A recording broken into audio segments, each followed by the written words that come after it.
she's unhinged. For sure. For sure. Yeah. Well, I love it, and I see that for you, and I see that for us. Before we get into your comedy special and all the things that you're doing, ooh, okay, we two can play at that game. How's one? How's one? Oh, she died. She died. Well, we're gonna get into some pop culture tea. Do you like my little cards? Aren't they cute? I do. You're turning it. I live. I Oh really my live. gosh. So, as we know, RuPaul's Drag Race season 13 ended last week on Friday with a new crowned queen to enter the hall that you are so lovely to be in. And that is the Ebony Enchantress herself, Miss Simone. Did you watch? Obviously, I'm sure you did. You probably got asked millions of questions about it. What did you think? You know, I did watch. I've watched all 45 episodes of this season. This short, quick little season. I did. I loved it. Yeah. Everyone was saying, "Oh my God, it's so long. It's going on for." But you know what? What else were we gonna do? What else would we be doing? Well, you know, that's the community for you. It's like, we'll complain when we have something and we'll complain when we don't. We really will. We really will. Right. Did you love the looks? Oh, they really. It was like a punch in the face. That last episode punched me in the face as soon as it started. Yeah. It was like, okay, RuPaul's doing a number. Wait. Yeah. I didn't get ones at the bar from the bartender. Like, I didn't know this was gonna happen. Yeah. I love the silver. Da da da go. Da da da Just like the da. background dancers just like really going for it, and Rue's just like, you know, a step and touch. I just love a good step. She owns the show. She's not competing. She doesn't have to like. She's like, this is it. You're getting Cher in the '90s on the RuPaul show. I love it. Oh my God. I want to talk about some of the looks though. Like one of my favorites was here. I'm going to put on my little handy dandy iPad. This look right here from Simone was just, look at those. I love the hands on the, like, girl. If you're not wearing nails, you're not doing drag. I loved it so much. And this is like all the girls with the right out. It was like, oh, okay. Right. Sickening look after sickening look. Really. Right. It was like, especially this like Diego Montoya number from Got Mick. Like, I don't understand how it's possible. like, also this cinch, like I love, you know, I mean, The shape is proper. but yeah, those looks look like they cost like someone's like mortgage. You know what I mean? Like it was wild. That's the high cost of RuPaul's Drag Race.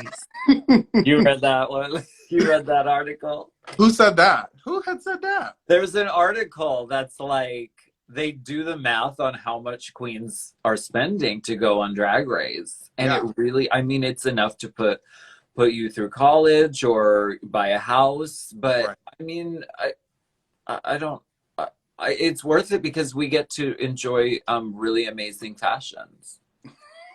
And oh yeah, and especially because the fans are like, "What are you wearing? This is season 13." I'm like, "Bitch, you don't know how to sew. Shut up." Yeah. Oh, I love that. Well, the next topic. How do you feel about Lil Nas X? Are you a stan? Love. Yeah. So fierce, so exciting. And I saw the clip of someone's like, so tell us, are you a top or a bottom? Which Yes. is like it's the gay celebrity 101 question. You have to have a response ready for this because it's the first thing people will ask you. Do you get fucked in the ass? Well, that's what that was what the topic was about. It's just like that conversation, and Lil Nas X just saying, straight people and queer people are like, "Oh my God, not the second pair." Third. I live. But like, we have such a fixation, whether you're straight or gay, to ask queer people, like, what is going on in your pants? And it's just, and Lil Nas X said it's so like antiquated at this point to be asking people that. Yeah. And I agree. Like, you don't need to know unless you're coming to bed with me, babe. And also, you should pretty much just assume that, yes, I've rammed things up my body at some point. I'm a gay person. Yeah. So you just want me to say it out loud on a thing, so you could be the one who got me to say it. Like, I'm glad he had a ready response. I loved his response. I thought it was really strong because it is rooted in misogyny, and it's also like, you know what? Get the fuck over it. Yeah. Go shove something in your own ass. It's really fantastic. I know. When I was a kid, I would see like a water bottle and I'd be like, I wonder what that feels like. You saw it as a challenge, especially a Fiji bottle, square. Yeah. Not sponsored, by the way. Not yet. I mean, once they find out what you've done with it. They're like, no, please don't ever talk about us again. I love it. Well, there's also some new news out that is good, but it's also got its bitterness to it. The AntiTrans lawsuit that got shot down in Connecticut. Yes, a federal judge has dismissed a lawsuit in Connecticut that would have banned transgender women and girls from school sports, which we love to see, especially because there's so many of these fucking bills just popping up everywhere. And, I just want to get your take on this, this one win, but overall, how you feel about this topic.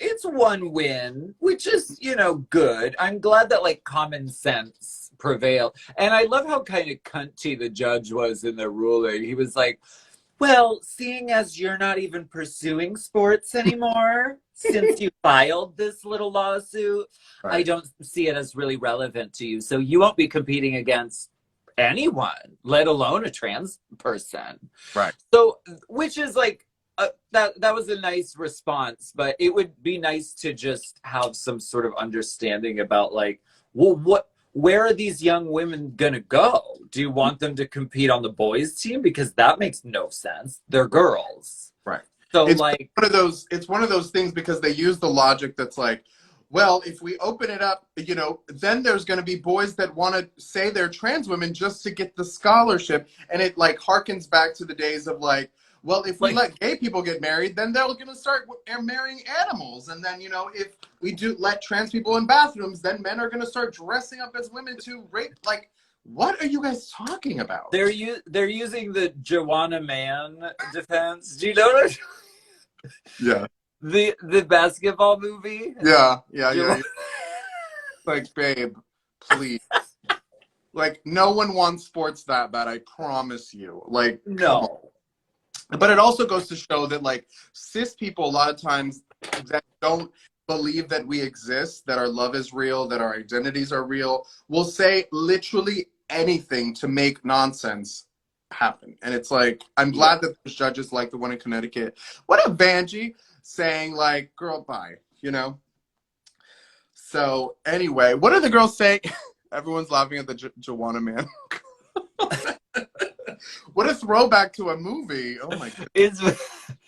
It's foolish and it's very blatantly, I mean, they grab something that's like a really like knee-jerk reaction that people are sort of ignorant and scared about. So they grab trans issues and they're like, we can rally up our base around this issue. It's very, very transparently that's what it is, and it sucks and it's fucking. But I'm glad that this one judge, common sense prevailed. Right.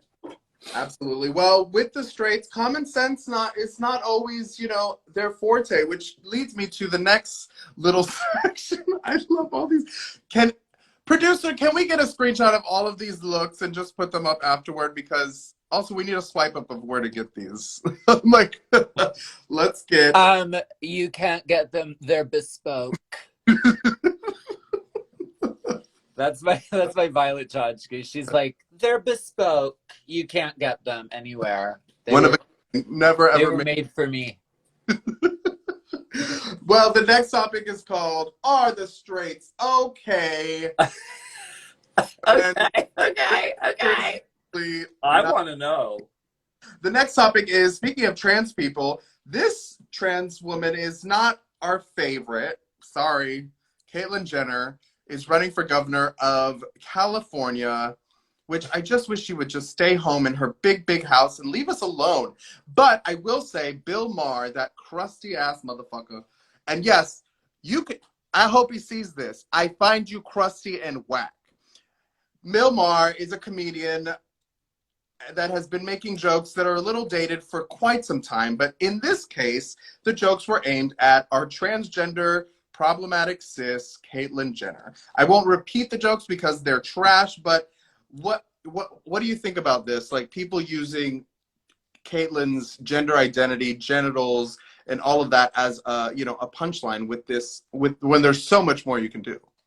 Well, I saw the set that he did, and I saw the article, and I wasn't so much like, this is horrific, this is so hateful, and like, I wasn't like clutching my pearls at like how like hateful and like disgusting this was. It was more just like stupid. It's like, it's like out of fashion. It's like, it's out of date. It's very late to be like, guess what?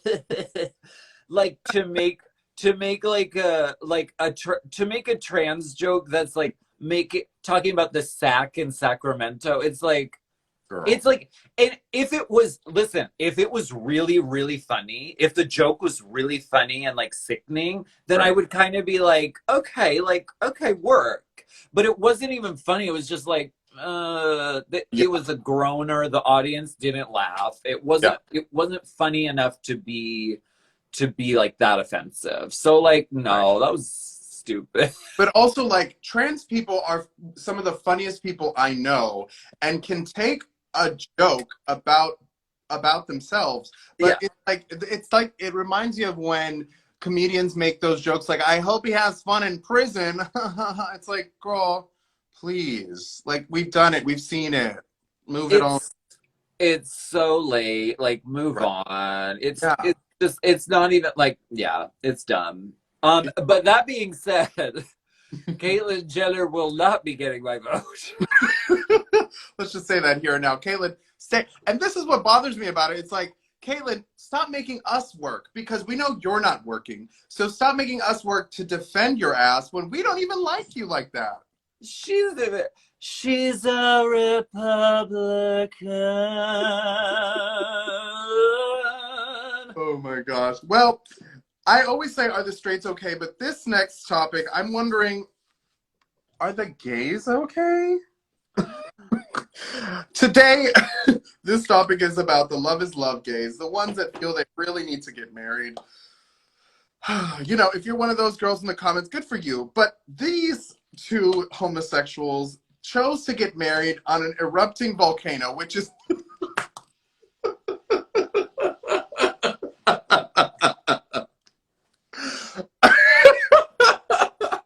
I'm listening.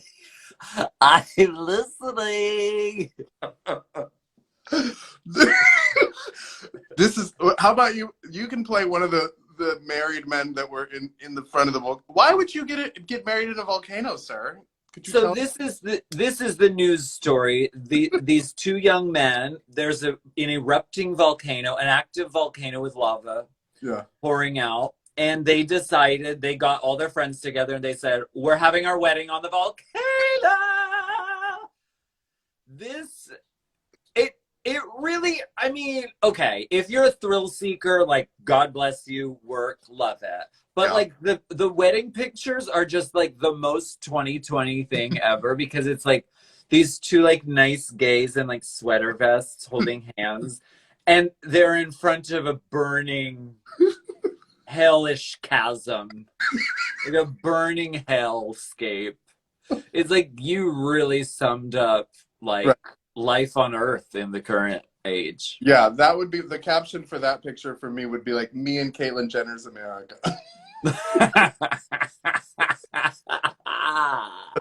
This is what's happening if Caitlyn gets the vote. Oh my gosh. Well, the gays do everything big, and opinions are not something they do small. So this segment I like to call "The Geese Are Squawking." Quack, quack, quack, quack. I don't know if that's how a squawk sounds, but that's my squawk. And this is what they're squawking about. I don't know if you've seen this, Alaska, but I'm going to show you on my handy dandy iPad this photo, this screen grab from Bill Nye's Earth Day of Zac Efron. Do you see Zac? Uh-huh. The girls Yeah. are squawking about Zac's face, saying that it looks different. That some of the tweets are saying stuff like, hold on, I've got some tweets here, some squawks. Why did Zac Efron get her jaw filler done? Girl, why do you care? That's how I feel. What do you think about this whole shenanigans? This girl, listen, we can't expect people in Hollywood to look sickening and beautiful and hot and sexy their whole lives and then be mad and surprised when we're like, they had plastic surgery procedures. Right. No, it's foolish. Let him get his fucking jaw filler. Let her get her lips. Right. Girl, do it. It's fierce. It's so funny. Also, like, the girls that are online complaining about it are the same girls that are on the table, like, you know, Goldie Hawn and First Wives Club, fill her up. Like, look, fill her up. I want Jagger. He's like, Elise, if I fill your lips up anymore, what did you say? It was an iconic line. But I really do feel like, also, we forget that Zac Efron is a child star, turned adult before our very eyes. Like, that has to do something psychologically to you that's like, oh, I have to look. When you're constantly looking at yourself on camera, you know? So I just feel like everyone needs to have some grace for our good ally cis Zac Efron. And also, he still looks good. Like, he looks fierce. I mean, and you know what? I've never tried getting fillers or Botox, but I've heard some of the girls do. Like, I've heard they do it before All Stars. I've never tried it. Yeah. But I've heard that some of the girls do. Maybe when I get old, maybe in a few years, like when I get older, I might go to Zac Efron's guy. I've never tried it. What is that called? Juvamax? I don't even know what it's called. I don't even know what the name of it is. I used to work at an injections place, and I remember that my first day they were like, "So what are you getting done?" I was like, "Oh, I don't think I need anything." They're like, "Well, I beg to differ." I was like, and that is Los Angeles for you, everyone. That's why if you want to see fillers at work, at the plastic surgeon's office, the receptionist, like the person who greets you, is always the most like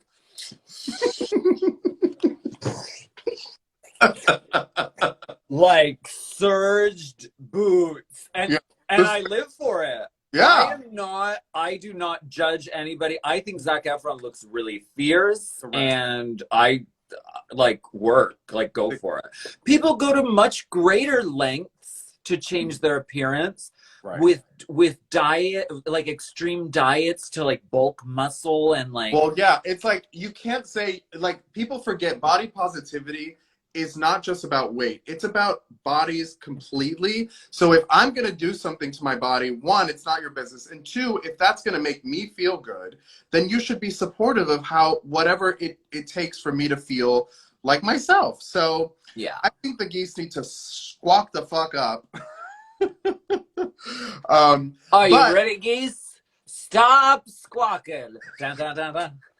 Dun, dun, dun. I feel like that's a song you could come out with. But now I do want to talk about what you are coming out with, and that is your comedy special, which is the perfect time for you to do a costume change. Can you tell these lovely people, oh, hey, Jiggly, these lovely people in the audience about Alaska's comedy special? May I call you Jiggly? Of course, Mama. Everybody does. I love Jiggly. Hello. I did this comedy special and we filmed it like 35 years ago and it's finally out. Yeah. And it's really funny. It's on Apple TV. There's a link in my bio. Or in Canada, it's on Out TV. And there's a thing called Fruit in the UK. So, like, there are ways to look on my Instagram if you want to watch it. I tell jokes, and we tell little jokes here and there. Bitty bitty. Right. Quintanilla. I also want to say I love your drag pageant and what you do for the girls, because a lot of people think that RuPaul's Drag Race is the only way to become, you know, the fully realized version of, you know, an America's Next Top Drag superstar. But I feel like you're really helping the girls out and giving them another platform. So I just have to say I love it and thank you for that. Well, I thank you for that as well. And I am a lover of drag. I just love it. And I love Drag Race, but Drag Race is one kind of drag. There's like there's hundreds of types of drag. Right. So like I loved celebrating it all, and like I just fucking really love drag. Yeah. And we do too. Oh, actually, this is the part of the show that I need you to help me out with. This is where, oh my God. I got this at Merle Ginsburg's house Sale? yard sale. Wow. So this may or may not have belonged to Merle Ginsburg. I feel like that absolutely tracks when you say Merle Ginsburg. I mean, with the wallpaper, everything is working. It is. Like, what is this? What is it? Is it ostrich feathers? What? It's just it's like a little circle of feathers, and you can like put it on a. I don't know. Was that like $500? Have you met my friend? Her name is Ashen. She is always my +1. Oh my gosh. All right. Well, this is called the 60-second stand. And this is where you get to go the fuck off about someone that you love in the community, that you admire. It could be your best friend. It could be an artist that you think is killing it right now. But I'm going to put 60 seconds on my little iPad, my little handy dandy iPad, and give you 60 seconds to go off. Are you ready? 1, 2, 3, go. Okay, first of all, Lady Gaga. Okay, and I know that like Lady Gaga just had a really huge moment because Art Pop was on the charts again, because everyone now all of a sudden is like, yes, Art Pop was underappreciated at the time. I have news for you. You were underappreciating at the time, fans. So, and people who are like, I love her music, but I don't know about that Joanne album. I'm like, can you please, if you go on a journey with her, whether it's Cheek to Cheek or Joanne or Art Pop or fucking House of Gucci or American Horror Story, this is a woman who cares deeply about the art that she's putting out into the world. She's absurdly talented, too talented, hatefully talented, and she's feeding us. That was borderline leave Gaga alone, and I'm very much here for it. Leave Gaga alone. Honestly, I feel like it's so true. Like, leave her alone. Like, that's the thing. When you love an artist, you love their art. Like, I hate people like, oh, it's not like the old stuff. It's like, all right, well, bitch, then listen to the old stuff if you don't like it. But don't get online and rip her apart when she's given us so many amazing things. You know what I mean? She has. The gifts keep on coming. I can't wait for House of Gucci. I'm buying short brown wigs in preparation for it. Oh my God, I can't wait for your House of Gucci drag. Would you do what if Gaga called you tomorrow and said, Alaska, do you want to do a duet? What would it sound like? What do you think I would do? I'd shit my pants first. Then I don't know what it would sound like, but it would be fierce because she's really amazing. So like, yeah, I would love that. That'd be sickening. Well, Gaga, if you're listening, Gaga, can you hear us? Please put Alaska on the track, and can y'all stop calling me cheap Maluma? Cheap Maluma? What does that mean? That means I look like Maluma, but the cheap version, which I agree with, actually. Oh, Maluma. I had that injected once. I got that once. All right, Alaska. Well, thank you for joining me for this special edition, first episode back of season 2 of Logo Live. I hope to have you back with all of your bells and whistles. Thank you so much. This was fun. It was great talking to you. I'm glad you had fun. I hope to have you back, and I can't wait to stream your damn comedy special. Everyone else, go and stream the comedy special. Go to Alaska's Instagram, find out how to see it. And with that, we're saying atutelio. Bye. That means see you, bitch. French. Bye. Wait, how do I end this?